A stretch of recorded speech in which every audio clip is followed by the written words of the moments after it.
Hello, I'm Cheryl McCarthy of the City University of New York. Welcome to One to One. Ever since Mayor Michael Bloomberg won control of New York City's public schools in 2002, there seems to be less public access to information about exactly what's happening in the city's schools.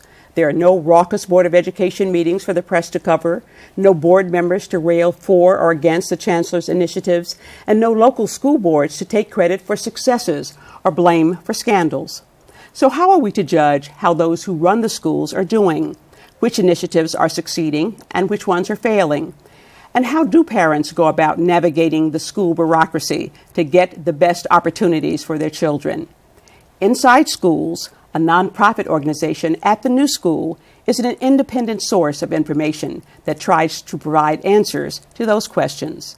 I'm happy to welcome its founder and senior editor, Clara Hemphill. So, do you agree that there are fewer ways for parents and members of the general public to get information about the public school, how the public schools are doing these days? Or am I just sort of, I don't know. I think there's always I think parents have always had a hard time getting information about schools. Before I founded Inside Schools, I had been a reporter at the Vatican, which is the most secretive bureaucracy in the world. I couldn't get information out of the Board of Education. When I wanted to figure out what to do with my own children, I could not get information. So that's the reason that we founded Inside Schools. We visit a couple of hundred schools a year and we tell parents what's going on. And the Department of Education lets you in freely? Yes, we have very good access to the schools. They see us as a friend of public education, even if everything we say is not good, they see us as authoritative and reliable. The chancellor actually says that she looks at our reports before she visits schools to find out what's really going on. Oh, great. So, I have no idea. Just refresh me on what the school governance structure is like now. You got the mayor at the top, you got the chancellor and the Department of Education beneath him. Are there school districts anymore? Are there superintendents and supervisors? Are there any kinds of bodies, of parents and regular citizens who have any input into what goes on in the schools? Well, the really good thing about mayoral control, I think, is that in the old days, the City Hall decided the budget, but the Board of Ed decided how to spend it. So City Hall never wanted to spend very much money on the schools.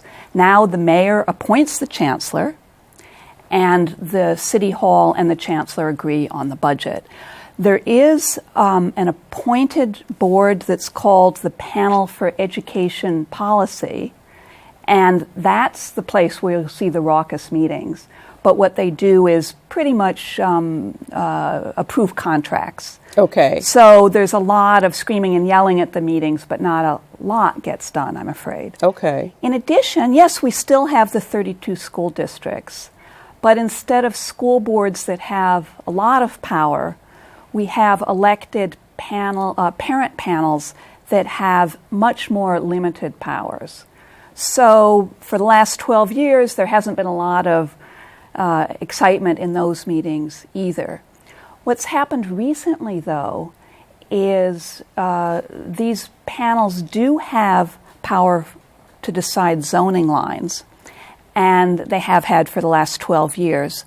But what's happening now with lots of development and lots of gentrification, schools are becoming more overcrowded, and there are very fierce debates about the rezoning lines.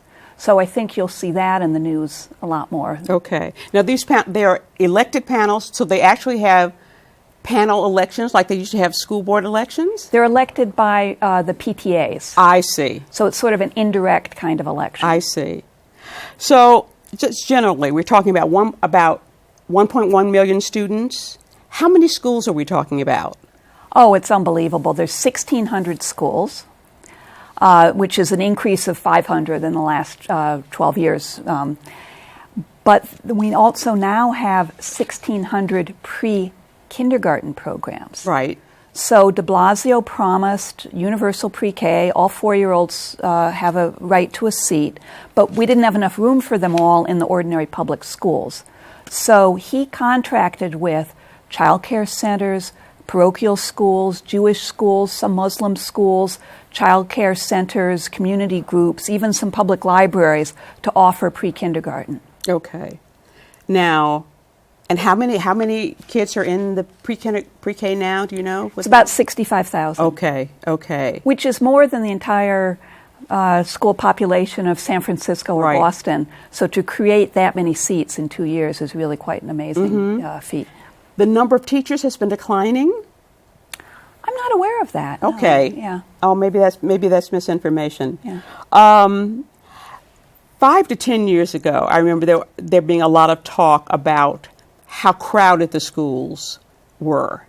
Is that still a problem? Are there new schools being built, or are they mostly are they renting space in other buildings?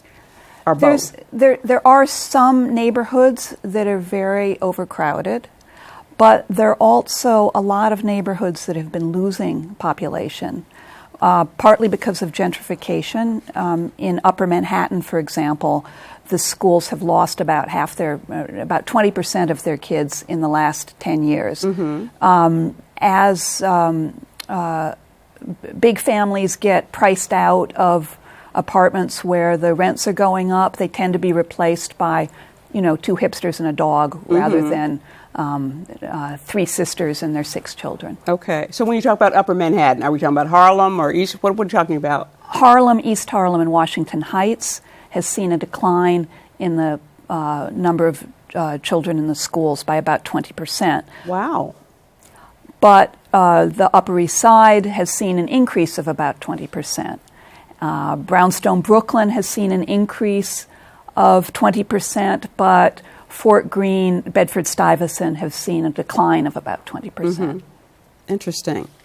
So the demographics, about 41% Latino, 20% Black, 17% Asian, about 15% white, which some would say is a good racial mix overall, but the city still has a lot of racially segregated schools. The UCLA Civil Rights Project last year came out with a report saying that our schools are among the most segregated in the nation. The white children tend to be clustered in a few schools, and there are, I think, more than half the schools are almost entirely Black and Latino. So are there ways to achieve more racially integrated schools? I mean, it's a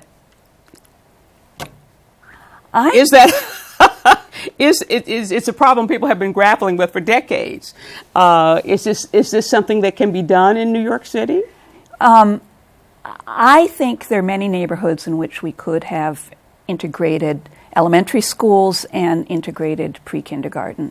I think the return of the middle class, and when I say race and class are a complicated mix in this city, as in everywhere, but the middle class Black parents have often avoided the public schools in Black neighborhoods because the schools have historically been underfunded and poorly resourced.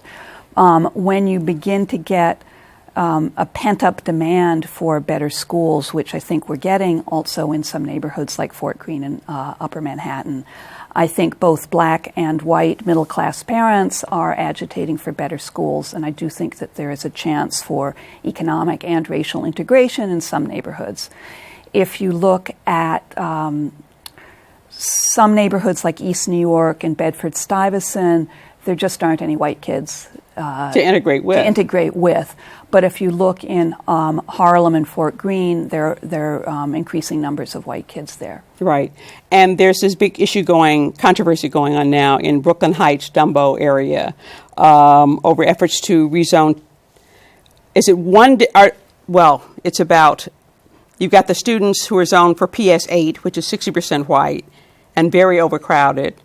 And there's an attempt to rezone the area so that in the future some of those students will go to PS307, which is 90% Black and Latino, but has room to spare. How do you feel about that proposal to rezone in that way? I think the long-term goal of mixing those two zones is a very good one. To change those zone lines is a very good one. I think the way the Department of Ed presented it was almost bound to backfire. It seemed to anger both the Black and Latino parents in PS 307 and the majority white parents in the who would come into there.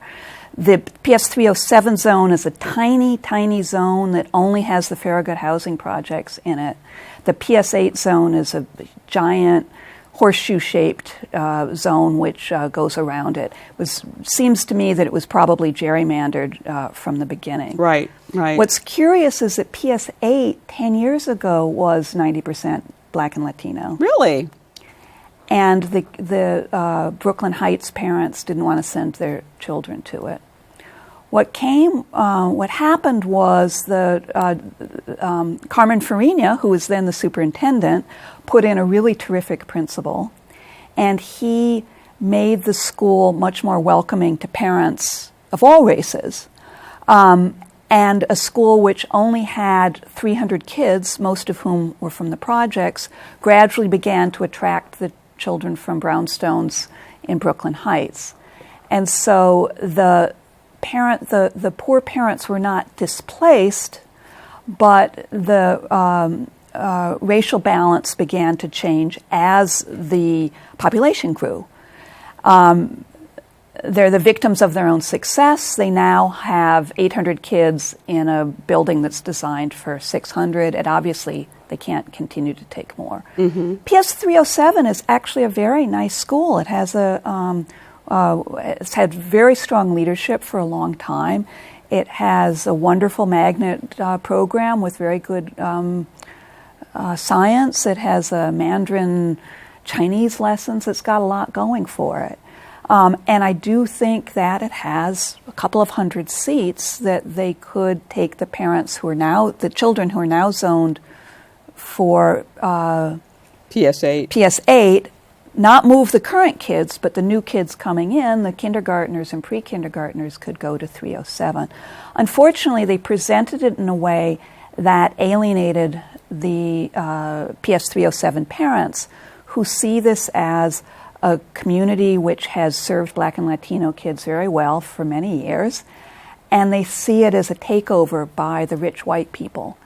And the Department of Ed didn't present it in a way that said, you're going to keep your magnet program, we're going to keep the class size small, maybe we'll have 2 teachers in every class, they didn't come up with anything that was going to make the plan attractive to the 307 parents. And honestly, they didn't give anything that was attractive to the PS 8 parents either. Mm-hmm. Maybe they could have said, look, we'll have free after school until 6 o'clock. So that if your child's at PS 8, you have to pick him up at 3. But if he's at 307, you can keep him there until 6 o'clock. They didn't do anything to make the plan attractive for parents on either side of this great divide. Yeah. Although it was probably going to be controversial anyway. I don't doubt it. Yeah. Okay. We're going to take a short break. Then we'll be back with more with Clara Hemphill, founder and senior editor of Inside Schools.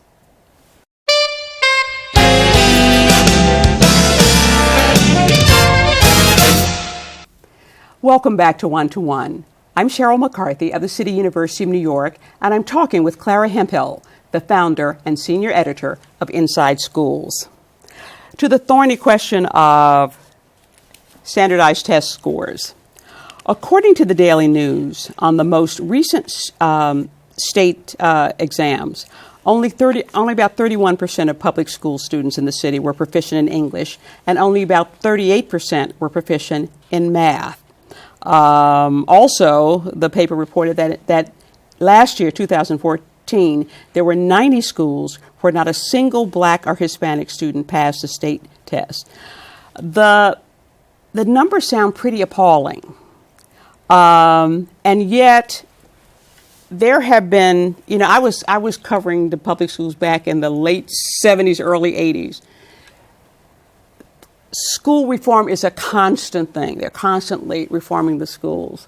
But you have these poor test scores. I don't know what that says about the school reform efforts, or I don't know what this. I don't know. What do we want to say about the test scores, Clara? Well, what we know works is economically integrated schools, and what we know doesn't work is schools with very high concentrations of poverty. And as long as we have schools with very high concentrations of poverty, it's very hard for even very good teachers and very good principals to get traction. Mm-hmm. Some of these schools have 40% chronic absenteeism. That means that 40% of the kids miss more than a month of school. There's kids coming and going throughout the school year because so many of them are homeless or in temporary shelter. If you test the kids in April and they're not the same kids who were there in September, you don't even know whether you're making any progress on this. The tests are, and let's face it, the test scores are something that's a political decision to say this is passing or this is failing. A number of years ago, they had the tests that were too easy, and we could say everybody was doing great. Now they've made tests that are too hard, and we can say everybody's doing terrible. Yeah. The kids are pretty much the same. Mm-hmm. But as long as you have these intense pockets of poverty and schools that reflect that, it's very hard to get any traction. One of the reasons that poor white kids tend to do better than poor black kids is that poor white kids tend to be in schools with middle-class white kids, and poor black kids tend to be in schools with other poor black kids. Right. Well, and certainly getting that kind of economic integration in the schools is a challenge because, middle-class parents don't want their kids in schools with poor kids. I mean, that's part of PS 307, 207. That's a real challenge. One thing that I found interesting is that, and this is according to a New York Post article, I hope we can believe it, which said that actually the number of Asian students living below poverty in New York City is higher. It's a higher percentage of them living in poverty than there are black students, and yet Asian students often rank up there with whites or even above whites in achievement levels. Do we know why that is, or? A lot of the Asian parents, even if they're very poor, will devote all the resources they can to test prep for their kids. So they're willing to pay even large amounts of their very modest income to supplement their kids' education with test prep. Okay. We used to see school safety reports. These would come out in the newspaper once a year. We'd find out how many incidents occurred at each public school, which was the most violent school in the city, which were the safest schools in the city. We don't see those statistics anymore. Do you get any sense of whether the level of violence or disorder in the schools is up or down? The level of violence in the high schools is way down. I visit dozens of schools a year. I've done it for the past 15 or 20 years, so I can say that schools that used to be quite scary are now calm. That's partly, I think, a result of the small schools movement, that they broke up the giant 3,000 kids schools and had a small school on each floor. Right. It's partly, I think, crime is down in the city as a whole. Mayor de Blasio has focused a lot on the public schools. Universal pre-K was one of the things he ran on. And basically, any 4-year-old student, any 4-year-old who wants to go to school can do so now. There are places for them. Okay. I know the mayor previously announced that he was directing $85 million to the city's 94 lowest performing schools. Has that happened? Yes, they call those the renewal schools. And the hopes is if you put lots of social services in the school, if you have a dental clinic, if you have an eye clinic, if you have after-school programs, that this will, you have social workers that help kids with their social and emotional problems, that this will help them academically as well. And he has also announced his intention to sort of expand that to other schools, because he's talked about investing $106 million over 2 years to a community schools program, which would turn some schools into more than schools, make them community centers, medical and dental clinics, adult courses, something to bring the parents into the schools. Has that happened? Yes, they are expanding it. I think the evidence is mixed on community schools. Clearly, it's a good thing to have kids get good dental care and glasses if they need it, but there's not, the evidence is mixed on whether that's going to improve the academic performance of the kids. Because it seems that, I mean, if you can get the parents into the schools, get them more involved in the schools in a positive way, that seems to be, I mean, to me, to be maybe the last best hope for, making, improving the level of performance of poor children who are in schools. I was in a school in Crown Heights the other day, a school near Ebbets Field, which is also housing projects. And the principal, a new principal has made the school way more welcoming to parents. It used to be just parents stay out. And now they have parents in for GED classes and for English as a second language. And the principal told me, this is PS 375, the Jackie Robinson School, the principal told me that the number of kids who come in late has declined partly as a result of this parent involvement. Mm-hmm. But they still have very high rates of chronic absenteeism. Yeah. So sure, it's a good idea. It's worth doing. How many schools do you visit in the course of a year? And what do you do when you visit? Oh, well, our organization visits probably 150 schools a year. I probably visit 30 or 40 myself. And what are you looking for when you go? I'm really looking for a level of engagement. Are the kids interested in what the teacher is saying? Is the teacher doing all the talking, or are the kids also doing the talking? Is it a warm, inviting place where I would like to spend the day? Or is it a place where kids have heads on desks, teachers are bored, and everybody wants to leave as soon as possible at 3 o'clock? Mm-hmm. So you're basically sitting in on classes? Yes. Okay. What comments do you hear? What are the comments you hear most from teachers, and what kinds of comments do you hear most from parents? I may be talking about complaints, but yeah. Maybe good things too. I think most parents just want a good neighborhood school that their children can walk to. I think charters have provided a good option for parents who need an escape from bad neighborhood schools. But they haven't. The charter movement hasn't done much to help the neighborhood schools, and I think that's what most parents want, rather than going to a lottery. Your best advice for parents who want their children to get the best possible education within the public school system, and you've got 2.5 minutes to tell us what that is. Well, we hope that Inside Schools will help you. We have videos that show you what to look for. We have descriptions of what the schools are like. You really need to do quite a lot of research to find out what's best for your child. And so, I know you've written a number of guides on, rating the various schools. They can consult those.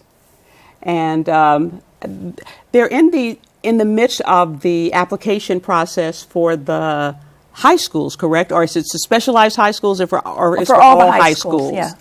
So everybody has to apply for high school. Every 8th grader has to apply for high school, except there are a couple of neighborhoods left in the city, in Queens and Staten Island, that have zoned schools. But most of the kids do need to fill out an application, mm-hmm. And it's a huge chore.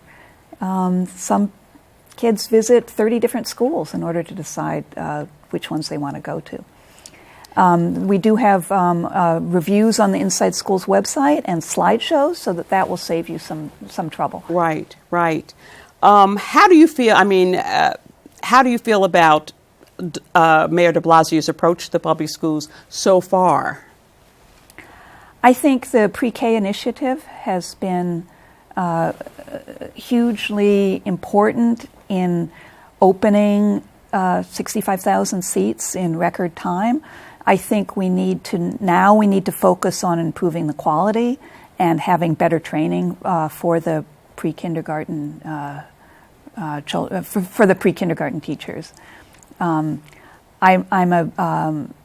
think it's great to have a school's chancellor who is a 50-year veteran of the school system, who really knows what's going on. I think there's been less attention to high schools under this administration. Certainly parents are more welcome than they were under previous administrations. Okay. Well, school reform will go on forever, I'm sure. And, but it's good to see that we have been making some gains here in New York City. So we're out of time, but I want to thank Clara Hemphill of Inside Schools for joining us today. If you'd like more information about the city's public schools and how to negotiate the system to maximize the opportunities available to your child, you can contact them at insideschools.org. For the City University of New York and 1 to 1, I'm Cheryl McCarthy.